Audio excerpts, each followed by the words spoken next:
Ինչ վերաբերվում է երեխաների իրավունքների պաշտպանությանը կատարողական վարույթներին, այդտեղ մենք ունենք լրջագույն խնդիր, ինչը պայմանավորված է ինքնին օրենսդրական բացթողումներով։ Մասնավորապես կատարողական վարույթի շրջանակներում հիմնականում քննարկում են գույքային հարցեր, եւ գույքային հարցերի առնչությամբ օրենսդրությունը շատ հստակ է կարգավորում, մենք չունենք որևիցե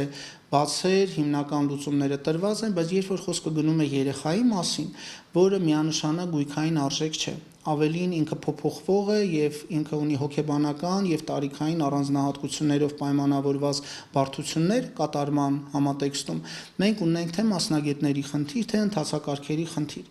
Նայեք, զուտ դիտարկել երեխային որպես որոշակի հարկադիր կատարման տեսանկյունից առարկա, դա սխալ է։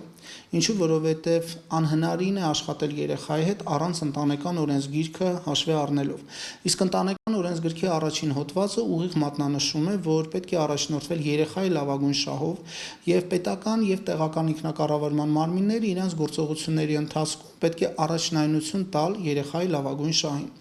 Ենթադրենք տեսակցությունների կազմակերպումը, որը այս պահին ապահովում է այդ մարմինը, պետք է իրականացվի միայն դատական ակտի առկայության դեպքում անգամ միջանկյալ, բայց դա իրականացվում է այնքանով, որքանով ստացվի, եւ չկա որևիցե մեխանիզմ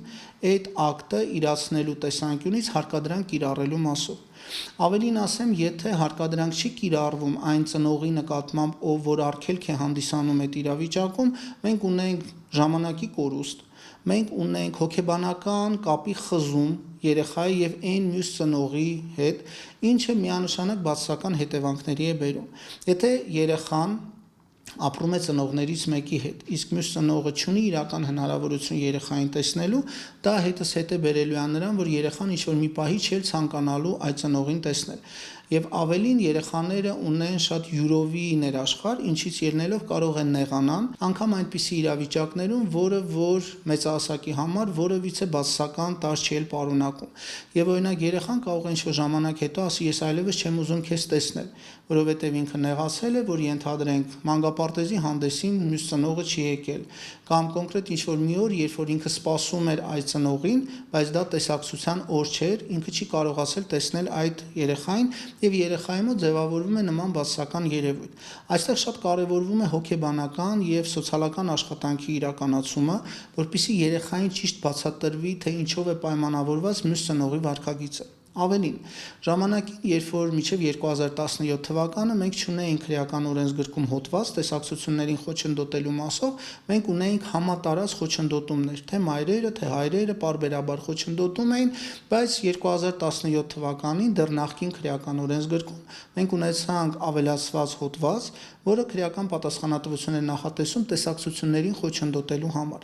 Նոր քրեական օրենսգրքում ինքը լրացուցիչ մի հատկանիշով ավելացավ եւ անգամ տեսակցության վայրը նախապես չհամաձայնեցրելը նույնպես դառավ հանցագործություն։ Ինչու՞։ Որովհետեւ նախկինում ծնողները ինչ էին անում։ Ամսվա կտրվածքով 3 եւ ավել, տարեկան կտրվածքով 5 եւ ավել տեսակցություններին խոչընդոտելը դարձավ հանցագործություն։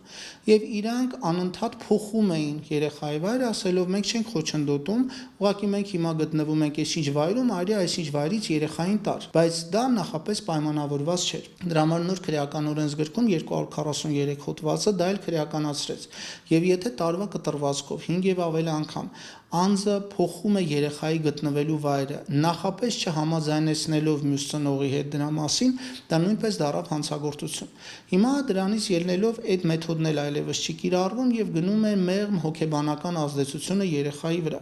Այսինքն այն ծնողը, ում հետ ապրում է երեխան, ինքը ազդում է այդ երեխայի հոգեբանության վրա, որpիսի երեխան ինքը ասի, որ ես չեմ ուզում տեսնել մամային կամ պապային եւ որևիցե պատճառաբանություն չի բերում։ Այսա օրինակ հոգեբանի կամ սոցաշխատողի համար ազդակ է, որովհետև անգամ փոքր տարիքի երեխաները բերում են պատճառաբանություններ։ Կարող է դա լինի ոչ տրամաբանական, կարող է դա լինի հորինված, բայց ինչ որ մի պատճառ երեխան կասի, ինչու չի ուզում տեսնել ծնողին։ Եթե երեխան պատճառ չի ասում, ապա դա նշանակում է, որ ինքը գտնվում է մյուս ծնողի կամ նրա մերձավոր ազգականների ազդեցության տակ։ ԴՀԿ աշխատողները օրինակ այդ նրբությունները չգիտեն եւ իրենք չեն պատկերացնում, իրանք ընդհանրապես կֆիքսեն այն փաստը, որ երեխան ասել է չէ, չեմ ուզում տեսնել եւ դրանով հարցը կփակվի, բայց բովանդակային տեսանկյունից դա չի բխում երեխայի լավագույն շահերից։ Ավելին, երբ որ լինում են նման իրավիճակներ, միանշանակ ԴՀԿ-ն ունի գործիքակազմ, օրինակ հրավիրել այդ նույն երեխային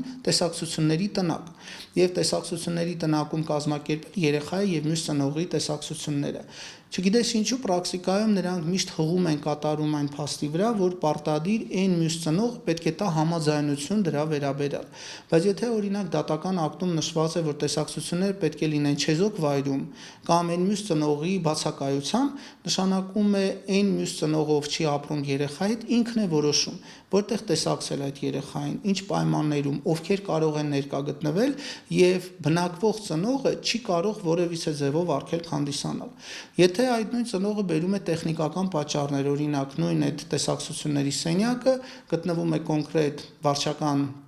շենքում ԴՀԿ-ի, այսինքն հեռու է գտնվում, տրանսպորտի խնդիր կա եւ այլն, ընդհանրապես մյուս ծնողը, ով պետք է տեսակցել երեխայի հետ, պետք է ապահովի երեխայի տեղափոխումը։ Դա կլինի տաքսիով, դա կլինի իր ավտոմեքենայով, որևիցե նշանակություն չունի, բայց ինքնին ծնողը չի կարող ասել, որ ես չեմ բերում երեխային այդ տեսակցությունների սենյակ, իսկ ԴՀԿ-ն էլ իրավունք չունի ասել, որ քանի որ դա նախատեսված չի դատական ակտով, ես այդ սենյակում չեմ կազմակերպում։ Եթե նշումը եղել է ընդհանրական դատարանի կողմից չեզոք վայրում եւ ծնողի բացակայության պայմաններում, այդ չեզոք վայրը որոշում է իրավունքի տերը, իրավունքի սուբյեկտը։ Այստեղ կա միանշանակ երկուստեք խնդիր։ Եթե կա տեսակցություններ կազմակերպելու հարց, ապա այս պարագայում միանշանակ ծնողը, ում հետ ապրում է երեխան, կարող է խոչընդոտներ ստեղծել։ Եվ երկրորդ խնդիրը դա կոնկրետ ԴՀԿ ծառայողի չիմացությունն է կամ ջանասիրություն չցուցաբերելն է կամ որոշ դեպքերում ձևական կողմը ապահովելը։ Ամեն ինչը կախված է նրանից, թե ինչ է նշված կոնկրետ դատական ակտում այդ տեսակցությունների վերաբերյալ։ Եթե դատական ակտում իրավունք է տրվել ծնողին տեսակցության եւ չի մանրամասնել, թե ինչպես դա պետք է կատարվի, նշանակում է դա որոշում է ծնողը, որովհետեւ ինքն է դառնում այդ իրավունքը կրողը, այդ իրավունքի սուբյեկտը։ Ավելին ասեմ, շատ դեպքերում, երբ որ նույն ծնողները կամ այլ մերձավոր ազգականները որևիցե դրական արդյունքի չեն հասնում ԴՀԿ-ի միջոցով, նրանք դիմում են ներքին գործերի նախարարության ոստիկանությանը աջակցություն ցուցաբերելու նպատակով։ Քանի որ ինչքան էլ շատ հաճախ հասարակությունը փնովում է ոստիկանությանը, բայց այն նեղ պահերին, երբ որ իրանք առերեսվում են տարբեր իրավախախտումների կամ հանցագործությունների հետ, միանշանակ միակ մարմինը, որին դիմում են, դա ոստիկանությունն է։ Եվ դիմելու պարագայում իրենք խնդրում են, որպեսզի նույն համայնքային ոստիկանության ծառայողները գան եւ աջակցեն նրանց այդ տեսակցությունների իրականացման գործընթացին հասարակական կարգը պահպանելու, հանցագործությունների կանխելու առումով եւ այլն։ Քանի որ ինչպես ես արդեն նշեցի, քրեական օրենսգիրքը 243-րդ հոդվածով հանցագործություն է դիտում այդ տեսակցություններին խոչընդոտելը, նույն առաջին իսկ օրվանից ոստիկանությունը կարող է նախականխիչ գործողություններ կատարել եւ բացատրական աշխատանքների միջոցով կամ տարբեր այլ աշխատանքային գործիքակազմերով կարողանալ կասեցնել դրան, բայց այն, որ այս ոլորտում մենք ունենք էական բաց կոնկրետ կատարման տիրույթում ակնհայտ է։